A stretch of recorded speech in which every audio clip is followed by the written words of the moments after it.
That kind of gloss. Yeah. Framed items that you see in the back are currently hanging at the Beckman Institute, which is at the University of Illinois, Champaign-Urbana. This is a bunch of pieces I did more or less for myself. These are numbered something like Etude 4 and Etude 5. And this one is, the official title is Cube Descending a Staircase, but I really wanted to call it Cube Fuck, and nobody would let me do that. So it was a matter of taking two Mathematica images, putting them in Illustrator, hitting the interpolating button, and seeing what happened. But I'm not going to talk about these pieces. The things that I'm going to talk about are available on my web page, and I see that we have widening problems.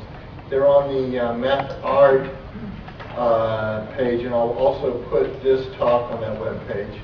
I have some music, and we'll play that here.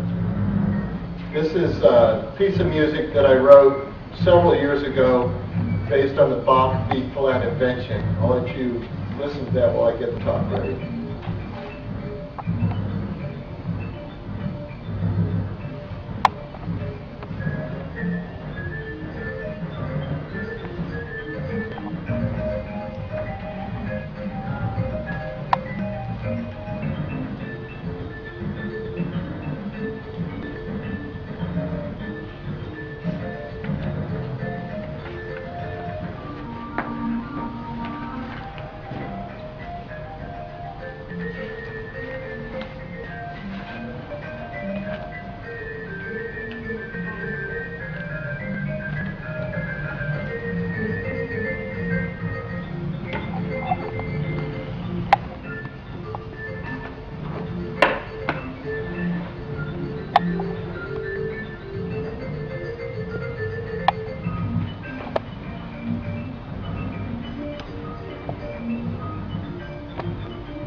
I'm getting bored because I've heard it before, so I'm going to switch it off.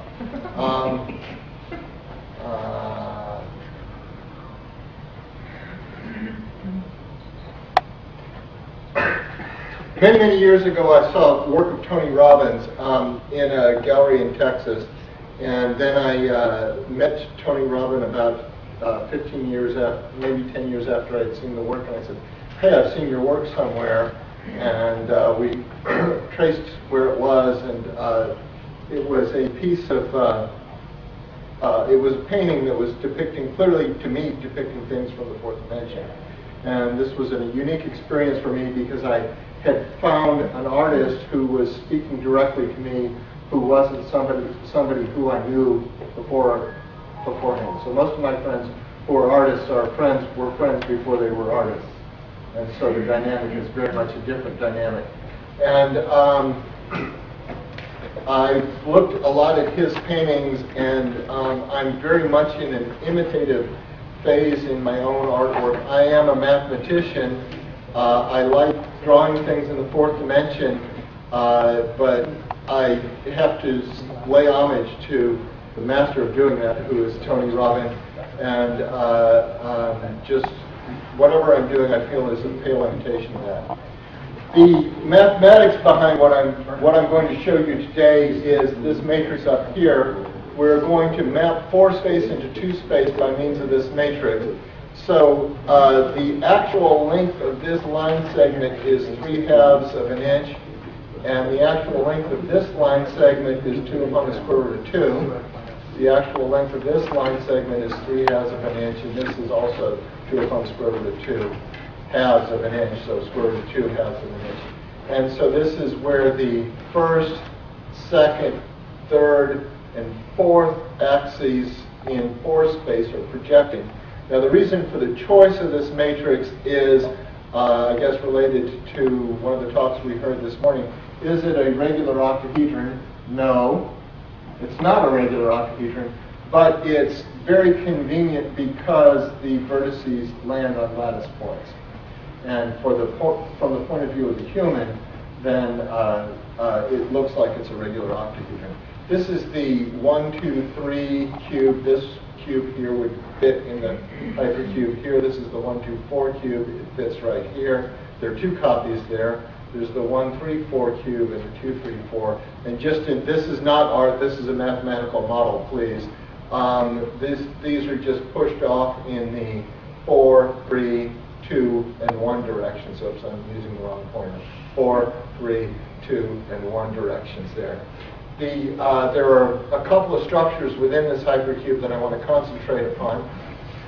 The first is the set of 6 planes, the 1, 2 plane, which is here in red, the 1, 3 plane, which is here in green, the 1, 4 plane, which is, where is the 1, 4 plane, is here in orange, and then the 2, 3, 2, 4, and 3, 4 planes. So let's see where they are.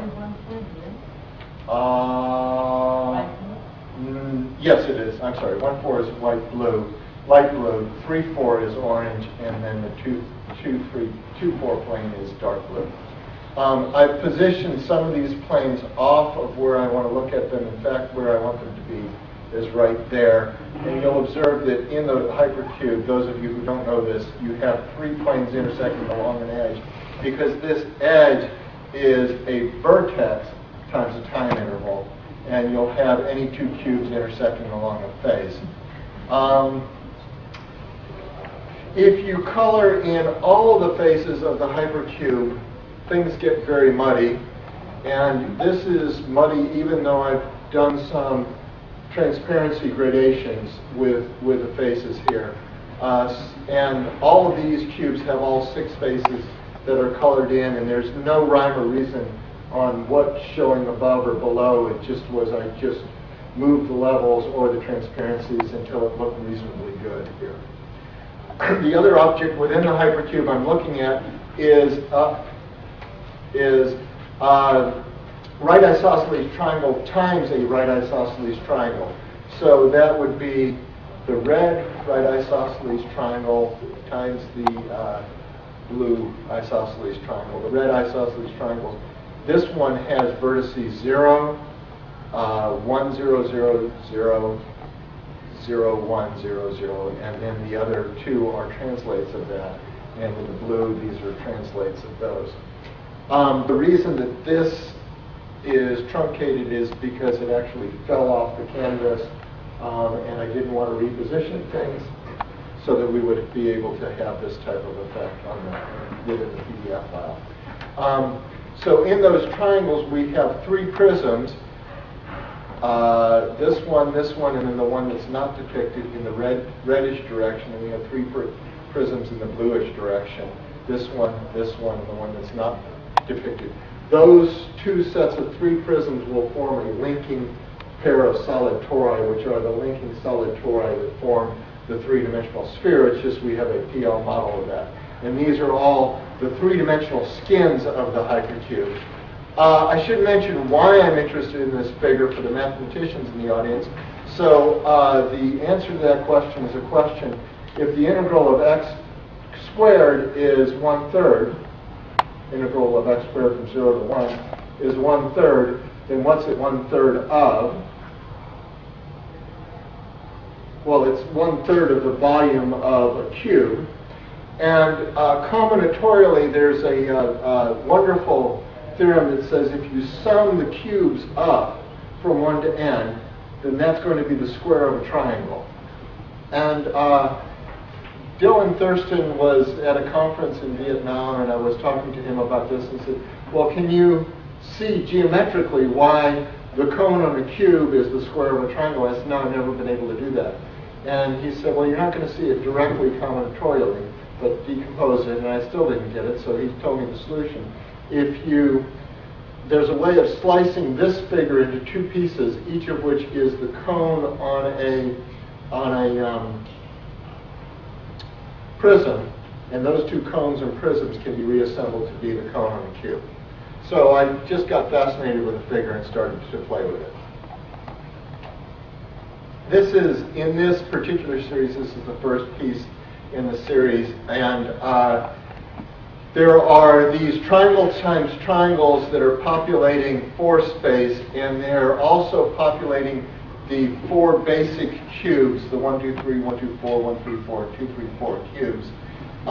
They're offset in some sense, and there may not be any reasonable reason that they're offset other than so that I can see them. I want to zoom in a little bit. Even though the figure winds up being busy with lines, as you focus in upon it, you see that the lines do very interesting things. The square lattice is an artifact of the lines that are being drawn, and it's also an artifact of this octagonal picture that I'm drawing in. And in some sense, among the pictures that I'm going to show you today, this winds up being one of my favorites. Maybe because it was the first in this series, and after I worked for a while, I realized how well the picture had worked.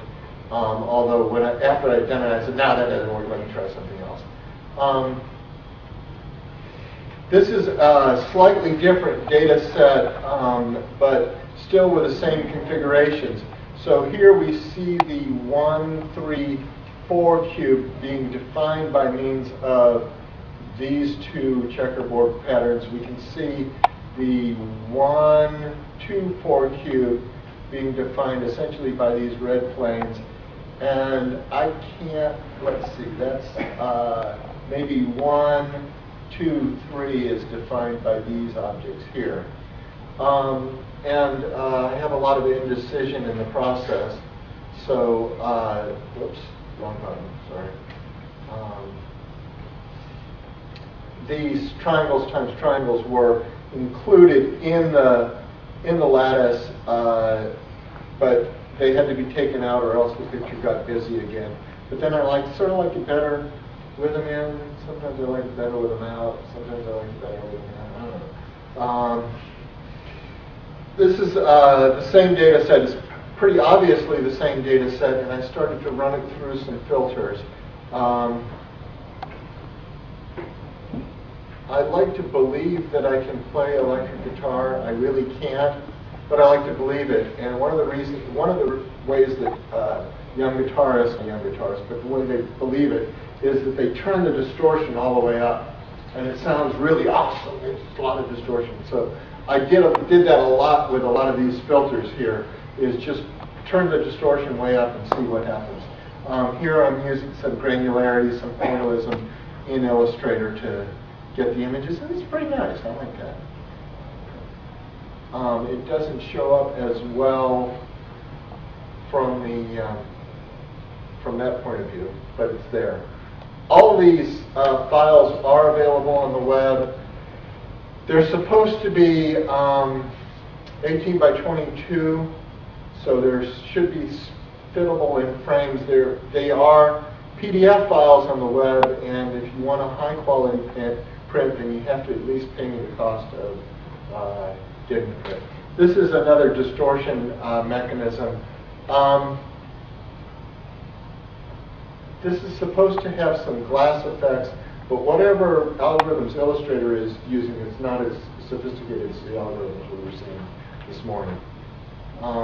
Again, the same data set running through some distortions, showing some of the framing.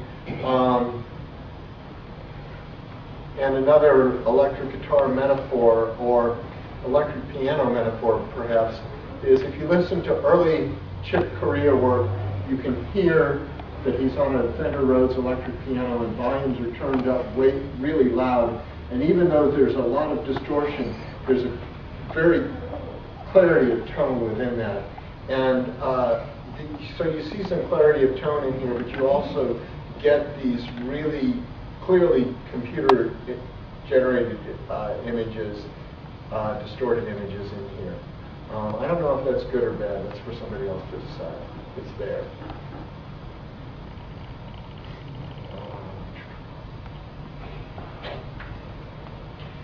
Has a piece that he's going to show you, and this piece here reminds me very much of that, and it was really an accident, but I think it's a fortunate accident.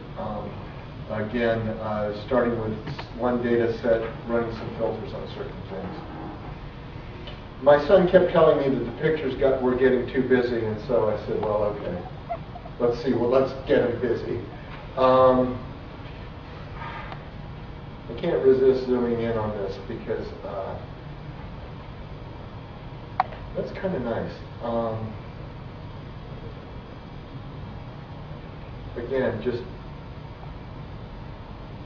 turn it to 11.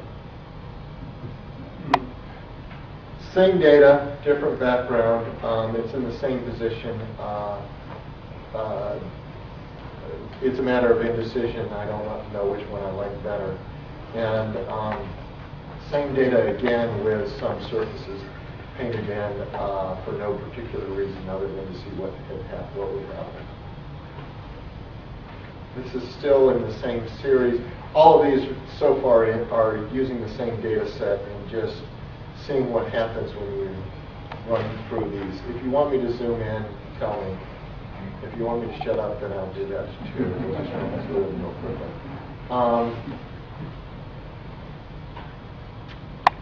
This was actually one of the first experiments in running through these Illustrator filters, and it's also one of the best in my opinion. The piece is called An Ocean in New Mexico because I'm very fond of that pink and turquoise color scheme. You see triangles and triangles here, but you see them turning to organic forms elsewhere within the picture, and you get some good spatial sense in there with the overlaps. The circus came to town, Cirque du Soleil, and I liked their color scheme, so I thought I would see what I could do with their color scheme. This is a new data set, and there's a lot of emphasis here on the prisms that I showed you earlier, and within given planes, there are different prisms that are shown, and they're also reversed. So this prism here is the same as this prism here, but I've just shown the front and back face in two different fields. I also liked psychedelic posters, so I thought I'd try psychedelic colors as well. Here, leaving the hypercube that I used to frame everything in the picture seemed like a good idea. It'll seem like a better idea as we go on. And you get this very clear sense of the 1, 2, 1, 3, blah, blah, blah planes defining what spaces we're in. Now you know, because the planes aren't there. Yeah. And these color choices are various Illustrator canned colors. Since I'm not professionally an artist, I try to stay within certain color scapes that Illustrator provides. The circus is almost over. It's time to get back to reality. And then we come back to this, which, after everything else, winds up being a very elegant form and deserves to be stated by itself. Then, of course, there are contortionists in the circus, so that's that. Same data set, different color choices. There's some nice things that are going on inside here where you get nice overlaps, you get different, these two are different prisms next to each other. Let's see. I have a hard time identifying which prisms are which without going back to the files.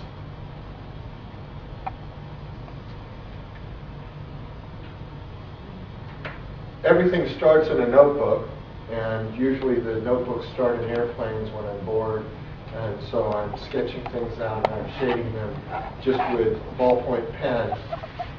But I like the way the pictures look, so I wanted to simulate that. And I don't know whether that worked or not. Strangely, by adding the shadows, the figure becomes more two-dimensional than it was before. Same data set, different. Some things are the same and some are different. I like this little region in here and this in here. I can focus my thoughts on those. I think it's a bad thing for somebody who does art to tell you what captures their own imagination in the piece. You're really supposed to find it in the pieces. I'm trying a softer color palette here, and soon you'll recognize some features of this. It's interesting that by deleting those planes, they wind up being defined more than they were. So the 1-2 plane is really clear here, even though it's the 3-4 plane that's being defined. Anybody who knows about the fourth dimension in modern culture knows about the Twilight Zone episode. And our mutual acquaintance, Linda Henderson, has a videotape of that particular episode. There are color choices that are determined by this. And also the composition was influenced by a dream I had as I was preparing these. These were really prepared for this conference. And I was trying to get as many works as I could done.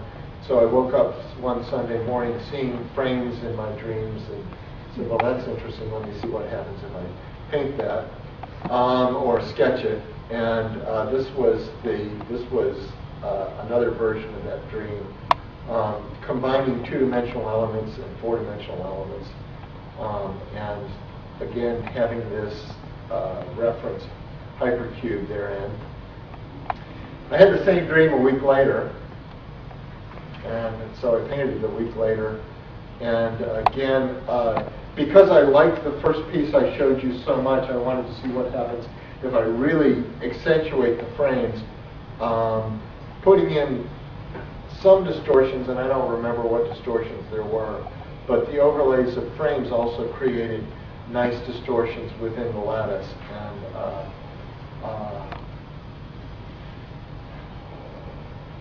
this was an exciting piece to me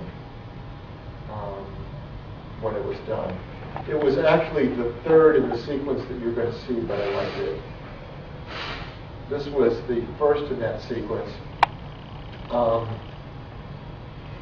Softer colors, probably because my eyes were getting tired. And we have the spick and span phenomena where the image is contained inside the image. I didn't do that again. The files are pretty big now, yeah? Okay.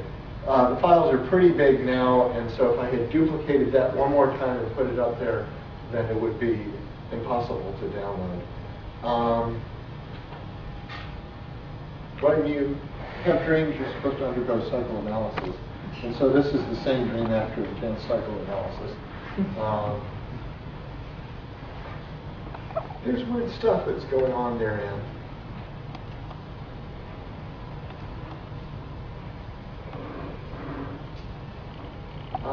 The combination of straight lines and wavy lines. I don't know why the straight lines didn't bend. I still don't understand that, but they're there. And this is an entirely different composition. It's still based on my fundamental object, which is a triangle times a triangle, but 4 of these fit to fill the hypercube. You check the volume's a quarter, so I must be able to geometrically fit 4 of them together. So I emphasized all 4 of these, but I only drew certain faces of them, and then I laid them across 2 different two-dimensional planes. I do want to emphasize to the viewer, to the audience, why keeping the central hypercube wound up being important. And the reason is that this is the focal point of the picture, but it's intentionally distorted. So you try to focus in on that region, and it'll hurt, so it'll pull your eyes back to another region of the painting. And this is really one of the paradoxes that you experience when you watch a hypercube moving in space. The part that you want to focus upon will fade very quickly. So this does help depict how we, multidimensional, although apparently three-dimensional creatures, how we experience these pictures of floor space. I showed this to a friend who's promptly said, "Oh, it looks like Chinese checkers," which I guess is good.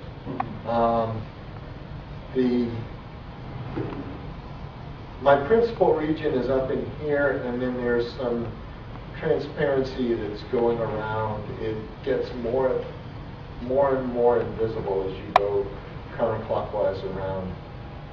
There's a lot of duplication of form, and there's also duplication in color, and that's all intentional. That's mathematically based, not artistically based. That's probably not a good thing. Same data set, running through some filters. Getting back into the surface colors a little bit, but trying to soften them up some. And the final piece that I did for this workshop was this. I'd like to have that in my beach house, I think. I think that's a good beach house print. And just hope that this works. Yeah. So this is a Mathematica file that I put together the last time that I was visiting Tony, and these are 5 copies of the fundamental object, and they're sitting statically in 4 space, but we're walking around it in each of those 6 directions. And that's all I have to say.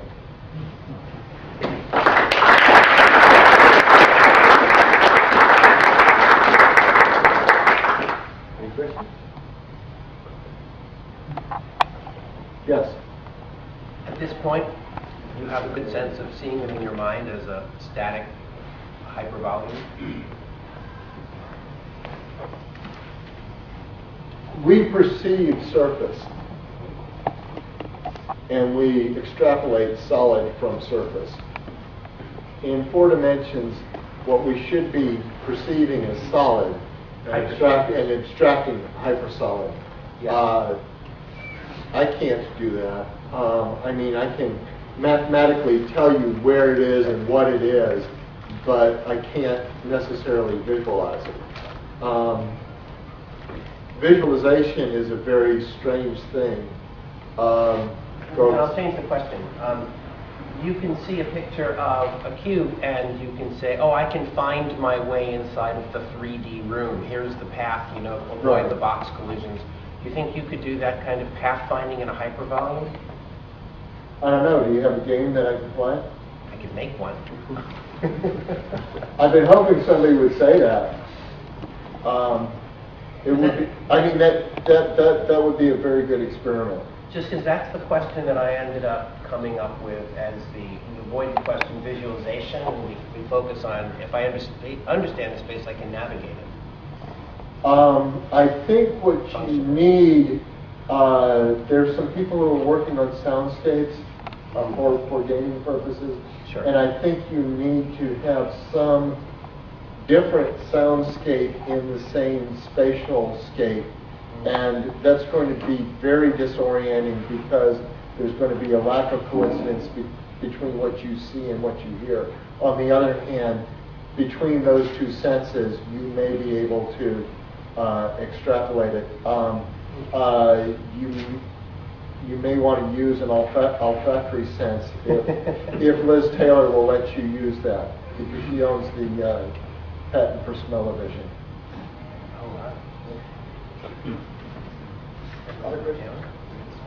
Yes, Wilfred. I think it might be better to give three-dimensional object as images of the four-dimensional object? Certainly. Because then you have an orientation of the light rays or the viewing rays. You don't have any orientation if you just map to a two-dimensional space. Let That me, makes it difficult. this, in fact, since it's a Mathematica output, is actually a three-dimensional object in the latest version. And I hate it when it does that. This is always the most scary part, whether I've actually completely crashed my hard drive. There we go. So this is a three-dimensional object. But it is, I mean, it's somebody else's job to create those three-dimensional forms.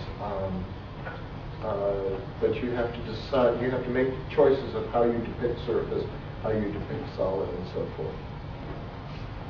But yeah, absolutely. And there, the kernel is only one-dimensional. Here, the kernel is two-dimensional. Would you mind showing the complexity of your code for this? Code? Right. For this? Yeah. This For thing? any one of your work. I'm just, Okay, this is Mathematica. Right.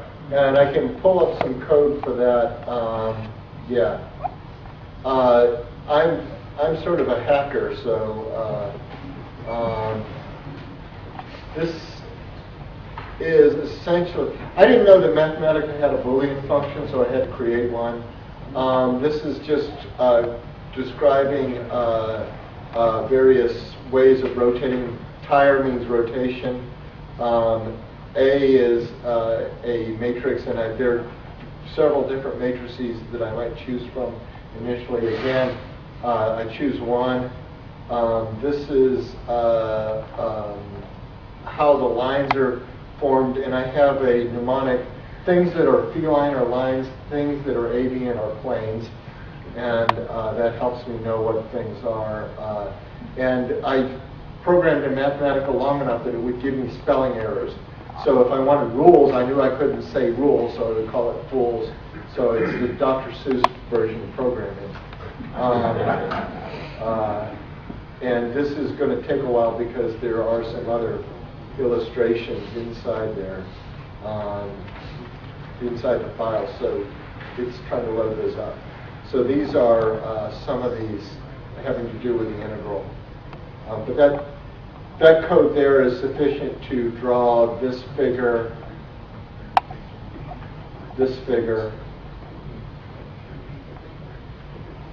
and this figure. But the real answer to your question, if I don't crash the machine, is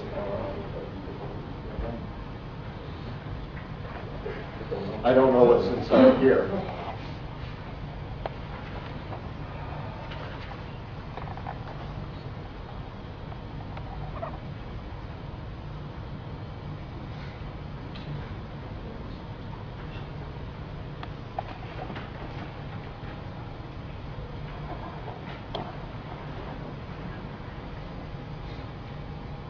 Sorry, I wasn't prepared for that one, that particular question. These are just Illustrator files. So all my objects are sitting over here, and if I want to see one set of those objects, I'll just put them in here. And it's really just cutting and pasting and duplicating. And that's why it was important for me to stay on the lattice, because I have to drop these things in place. If somebody can tell me how to get Illustrator to only have a lattice that's a centimeter wide or an inch wide, I'd be really happy, because right now its lattice is at 1/10 of an inch, and when you're zooming out, 1/10 of an inch is way, way, way too big. You want to land zap on the location. But I don't know how to. In Xfig, I know that I can make the lattice as large as I like, so that if I'm zooming way out, I can just drop it nearby and it'll drop right to the lattice. Yeah. You're just talking about changing how many subdivisions of the grid and what real scale those correspond to? No, I want to make sure that when I'm staying on the grid, that I'm staying on the 1/2 inch grid, or the inch grid. So if I pick something up and I drop it even staying on the grid, I can be off by as much as a tenth of an inch. And that's Based on where you click on, yeah. based on where you click to drag. So if I pick this up, and I think I'm on grid, yeah, I am on grid, then see, I really want to drop that at that point. Okay, I see. But it's worse than that, because I may have everything visible and only want to grab something and then duplicate it at another point, but at this scale so that I know what's going on. I understand. Yeah.